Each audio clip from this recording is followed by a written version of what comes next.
भगवान नित्यानंद के जीवन चरित्र की तीसरी कड़ी में आपका स्वागत है। रोग, महामारी, अनिश्चितता और असुरक्षा भरे आज के समय में सदगुरु भगवान नित्यानंद की चर्चा और प्रासंगिक हो चली है। भगवान नित्यानंद के जीवन चरित्र पर बातें करके हमारे मन में यह विश्वास दृढ़ हो जाता है कि प्रत्येक युग में कष्टों और पीड़ा से कराहती मानवता के कल्याण के लिए सिद्ध संत अवतार लेते हैं।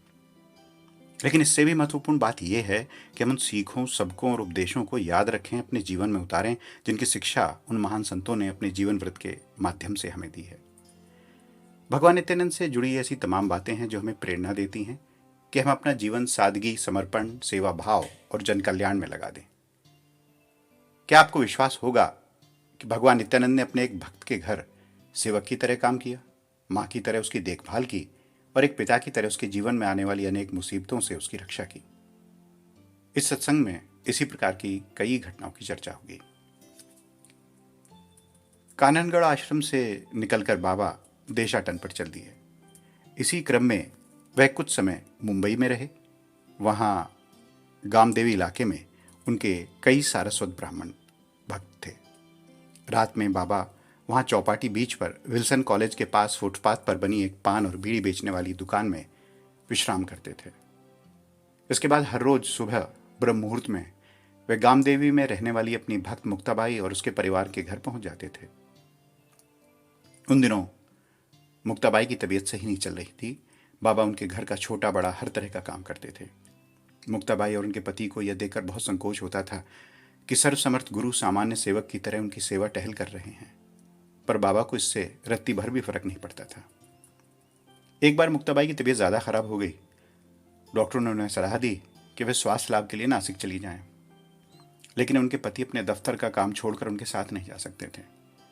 ऐसे में बाबा ने उन्हें वहां ले जाने की जिम्मेदारी संभाली। नासिक में मुक्ताबाई के आवास की एक अस्थायी व्यवस्था की गई।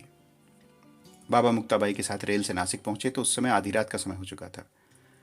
चूंकि मुक्ताबाई भूल से बंगले का पता मुंबई में ही छोड़ाई थी, तो बाबा ने उन्हें समझाया कि रात में वह स्टेशन के वेटिंग रूम में आराम करें, सुबह पता खोजकर वहां पहुंचा जाएगा। लेकिन थकी हुई मुक्ताबाई रात में ही बंगले पर पहुंचकर आराम करना चाहती थी। उनके बहुत आग्रह करने पर बाबा ने एक तांगा किराए पर ले लिया। बाबा ने तांगे वाले को उस इलाके का पता बताया जहां वह बंगला था। अब दोनों तांगे में बैठकर चल पड़े। मुक्ताबाई ने ढेर से सोने के गहने पहन रखे थे। यह देखकर तांगे वाले के मन का चोर जग गया। वह तांगे को सुनसान इलाके में लेकर चल पड़ा। बाबा तांगे वाले के बगल में ही बैठे थे। वह सारा माजरा भांप गए। उन्होंने पता नहीं कौन सा स्वरूप बनाया कि अचानक तांगे वाले की नजर बाबा पर पड़ी और उनका काल भैरव सरीखा रौद्र रूप देखकर उसके होश उड़ गए। उसने फौरन तांगे को स्टेशन की ओर मोड़ दिया और उन्हें वहां पहुंचाकर भाग खड़ा हुआ। इसके बाद मुक्ताबाई वेटिंग रूम में सोई और बाबा सारी रात दरवाजे के बाहर खड़े होकर पहरा देते रहे। है तो ये छोटी सी घटना, लेकिन इससे पता चलता है कि नित्यानंद बाबा समर्पित भक्तों की माता की तरह रक्षा करते थे। श्रद्धालुओं और भक्तों को बाबा का वचन है, मैं तुम्हारे कल्याण का उत्तरदायित्व लेता हूं। अगले दिन सुबह बाबा और मुक्ताबाई ने वह बंगला खोज लिया। कुछ दिन नासिक में रुककर मुक्ताबाई फिर वापस मुंबई लौट आई। बाबा के एक और भक्त थे, रघुनाथ शेनॉय। रघुनाथ बहुत सीधे थे और अपनी ही दुनिया में मगन रहते थे। कभी कभी तो उनका ध्यान न जाने कहाँ होता था। इसलिए भगवान नित्यानंद उनका बड़ा ख्याल रखते थे और मुश्किलों में उन्हें राह दिखाते थे। जब बाबा मुंबई में थे तो रघुनाथ उनसे मिलने के लिए गोल मंदिर, कैनेरी गुफा, कुरुला सॉल्ट माइंस और उन जगहों पर जाते थे जो उन दिनों बाबा का ठिकाना होते थे। बाबा कभी कभी रघुनाथ की दुकान पर जाते थे और उनके काउंटर पर बैठते थे। उस समय देश में ब्रिटिश राज था। हिंदू मुस्लिम दंगे अपने चरम पर थे। एक दिन रघुनाथ अपनी दुकान पर बैठे कि कोई एक पठान की हत्या करके उसका शव उनकी दुकान के सामने डालकर चला गया। शव देखकर रघुनाथ घबरा गए। वे सोचकर डर गए कि ब्रिटिश पुलिस हत्या के जुर्म में उन्हें पकड़ लेगी और मारे पीटेगी। वे मारे भय के जम से गए। उन्हें कुछ समझ नहीं आ रहा था कि वे क्या करें। इसी समय स्वामी नित्यानंद भगवान उनकी दुकान में न जाने कहां से आ गए, जैसे हवा में प्रकट हुए हों। भगवान ने आते ही रघुनाथ को डांटना शुरू कर दिया। अरे पागल, शहर में कर्फ्यू लगा है, तुम्हारी दुकान के सामने हत्या हो गई है और तुम दुकान खोलकर बैठे हुए हो। क्या पुलिस के हाथों गिरफ्तार होना चाहते हो? दरवाजा बंद करो, निकलो यहां से। बाबा को अपने पास देखकर रघुनाथ की हिम्मत बढ़ी और उन्होंने पूछा, मैं यहां से जाऊं कैसे बाबा? कर्फ्यू लगा है, पुलिस हर जगह गश्त दे रही है, देखते ही गोली मारने के आदेश हैं। बाबा ने सड़क की तरफ उंगली उठाकर कहा, वो देखो वहां विक्टोरिया खड़ा है, उसमें बैठो और घर जाओ। अंग्रेजों के ज़माने में तांगे को विक्टोरिया कहा करते थे। भगवान जाने वे विक्टोरिया वहाँ कैसे आ गया। रघुनाथ उसमें बैठकर घर पहुँच गए। रास्ते भर सड़क पर पुलिस का पहरा था, लेकिन किसी की नज़र खाली सड़क पर जाते विक्टोरिया पर नहीं पड़ी। रघुनाथ सुरक्षित घर पहुँच गए। इस घटना से हम समझ सकते हैं कि बाबा रघुनाथ की कितनी परवाह करते थे। बाबा के एक और प्रिय भक्त थे सीताराम शेनॉय। हर तरफ उनका सम्मान था और वे समर्पण के उदाहरण माने जाते थे। वे भगवान नित्यानंद को अपनी माँ के स्वरूप में देखते थे और अक्सर बाबा से उसी तरह हटकर बैठते थे जैसे कोई बालक अपनी माँ से जिद करता है।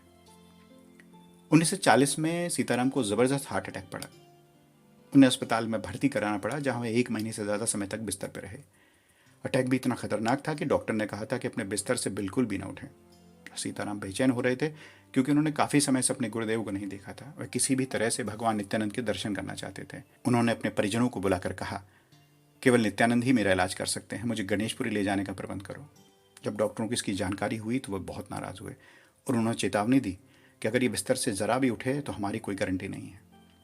लेकिन सीताराम के ज़्यादा जोर देने पर डॉक्टर ने उन्हें एम्बुलेंस में ले जाने की इजाज़त दी थी। एम्बुलेंस शाम के समय गणेशपुरी पहुंची। सीताराम को स्ट्रेचर पर आश्रम के भीतर ले जाया गया। भगवान नित्यानंद भीमेश्वर मंदिर के पास बैठे उस समय कॉफ़ी पी रहे थे। स्ट्रेचर बड़े बाबा के पास रख दिया गया। भगवान ने सीताराम को आदेश दिया कि वह उठकर बैठ जाए। सीताराम ने उठने की कई बार कोशिश की, लेकिन वे इतने कमज़ोर हो चुके थे कि अपने आप नहीं उठ पाए। उनके रिश्तेदार उनकी मदद के लिए जब आगे बढ़े तो बाबा ने उन्हें रोक दिया और कहा, सीताराम को अपने आप उठने दो। अब सीताराम ने असहाय होकर बाबा की तरफ देखा तो बाबा ने उनकी कमर में अपनी छड़ी छुआ दी। जैसे ही बाबा ने सीताराम को छुआ, ऐसा लगा मानो उनके शरीर में ऊर्जा की लहर दौड़ गई हो। वो फौरन उठ खड़े हुए और बाबा के चरणों में गिर पड़े।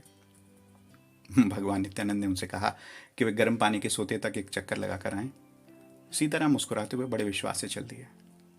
जिस इंसान के बारे में डॉक्टर ने कह दिया था कि वह एक कदम भी नहीं चल सकता, वह अपने सदगुरु की कृपा के चलते आराम से टहल रहा था। अब सीताराम लौटकर बाबा के पास आए तो बाबा ने उन्हें अपनी कॉफ़ी पीने को दी और अपनी घूमने वाली छड़ी भी। सीताराम ने इन्हें गुरु प्रसाद के रूप में ग्रहण किया। इसके बाद सीताराम ने जीवन के 10 और सक्रिय वर्ष गुजारे।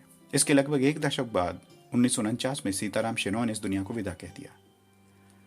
सीताराम के परिवार, विशेषकर उनकी पत्नी सुशीला और बेटे रत्नाकर को इस पर विश्वास ही नहीं हो रहा था कि भगवान नित्यानंद जैसे सदगुरु के रहते हुए सीताराम की बीमारी से मृत्यु कैसे हो सकती है। दुख में उन्होंने निश्चय कर लिया कि वे सीताराम के शरीर को ले जाकर बड़े बाबा के चरणों में रखकर पूछेंगे कि ऐसा कैसे हुआ।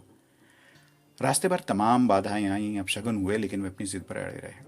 अब जैसे ही उन्होंने आश्रम में पैर रखा, बाबा क्रोधित होकर बोले, अब तुम लोग यहाँ किस लिए आए हो, जाओ और अंतिम संस्कार करो। सुशीला शेनॉय बड़े बाबा के पास पहुंची और दुखी होकर बोली, मेरे पति की मौत आपकी वजह से हुई है। आपसे लगाव के चलते हुए इस जंगल में आकर बस गए। अगर हम मुंबई में रह रहे होते तो उनका बेहतर इलाज करके मैं उन्हें बचा लेती। हमने आपको भगवान माना और आपके सामने पूर्ण समर्पण कर दिया। देखो अब हमारे साथ क्या हो गया। जैसे ही सुशीला ने गुस्से में ये शब्द कहे, बाबा ने उनसे पूछा, अगर आप कहती हो कि आपने इसके सामने पूर्ण समर्पण कर दिया, तब तो आपका खुद पर से हर अधिकार खत्म हो जाता है। बाबा ने फिर पूछा, तब क्या होता अगर ये मौत आज से 9-10 साल पहले हो गई होती। तब बच्चे छोटे थे और आपको भी बहुत दुख झेलने होते। काल, वेल और योग का शासन सभी जगह है। एक दिन इसे भी जाना होगा। बाबा ने आगे कहा, राम के साथ भी यही हुआ, कृष्ण के साथ भी यही हुआ। क्या तुम्हें किसी दिन मृत्यु नहीं आएगी? जाओ उसका अंतिम संस्कार करो। सीताराम सूर्य में समा गया है। और इस तरह सुशीला और रत्नाकर को दिलासा मिली और पूरा परिवार अंतिम संस्कार के लिए चल दिया। भगवान नित्यानंद को यह स्पष्ट करना पड़ा कि उन्होंने ही लगभग एक दशक पहले सीताराम को मौत के मुंह से खींचा था। गुरु के प्रति सीताराम का पूर्ण समर्पण था। उन्हें पता था कि गुरु की कृपा पर कभी शंका नहीं करनी चाहिए, लेकिन उनके परिवार ने यह सबक नहीं सीखा था। कभी कभी हम भूल जाते हैं कि हम सभी शरीरधारी प्राणी हैं। सिद्ध भी भगवान के नियमों के अधीन होते हैं। जिसने जन्म लिया है उसे एक दिन मरना ही है। बाद में जब एक भक्त ने बड़े बाबा से पूछा कि उन्होंने सीताराम की आयु और क्यों नहीं बढ़ा दी, तो बाबा ने कहा, अगर ऐसा करता तो फिर कोई भी शव शमशान घाट नहीं जाता। सभी अपने मरे हुए संबंधियों को यहीं ले आते। श्री भगवान नित्यानंद जन्म सिद्ध थे। वे ईश्वरीय ज्ञान के साथ ही पैदा हुए थे। सच से अनजान, कष्टों से पीड़ित जनता के प्रति प्रेम और करुणा के वशीभूत होकर ही उन्होंने इस धरती पर अवतार लिया था। उन्हें हमारे बीच आने की ज़रूरत नहीं थी, शरीर धारण करने की ज़रूरत नहीं थी, लेकिन उन्होंने उन लोगों के प्रेम के कारण ऐसा किया जो ईश्वर को खोज रहे थे। भगवान नित्यानंद ने अपना सारा जीवन अपने भक्तों की ज़रूरतें पूरी करने में समर्पित कर दिया। यह ज़रूर है कि बाबा दुनिया भर के हज़ारों लोगों के लिए कभी माता पिता बने, कभी भाई बहन, कभी पीड़ा हरने वाले रखवाले और कभी गुरु। उनकी शक्ति स्वयं परम सत्ता की शक्ति थी। इसके बावजूद उन्होंने अपने लिए कुछ नहीं जोड़ा। सांसारिक लाभ की इच्छाओं से दूर वह अपनी एक लंगोटी, शॉल और लकड़ी की खाट में ही संतुष्ट थे। जब उनका शरीर जर्जर हुआ तो वे चाहते तो अपनी शक्ति से उसे फिर स्वस्थ कर देते और अपने भौतिक स्वरूप में जब तक चाहे बने रहते, लेकिन ऐसा न करके उन्होंने अपना शरीर त्याग दिया। भगवान नित्यानंद के चमत्कारों, उनसे जुड़े दृष्टांतों की अनेकों कहानियां हैं। उन सभी को एक साथ प्रस्तुत करना संभव नहीं है। इस श्रृंखला की अगली कड़ी में हम चर्चा करेंगे बाबा के समाधि दिवस की। तब तक आनंद से गुरु स्मरण करते रहें, स्वस्थ रहें, सानंद रहें।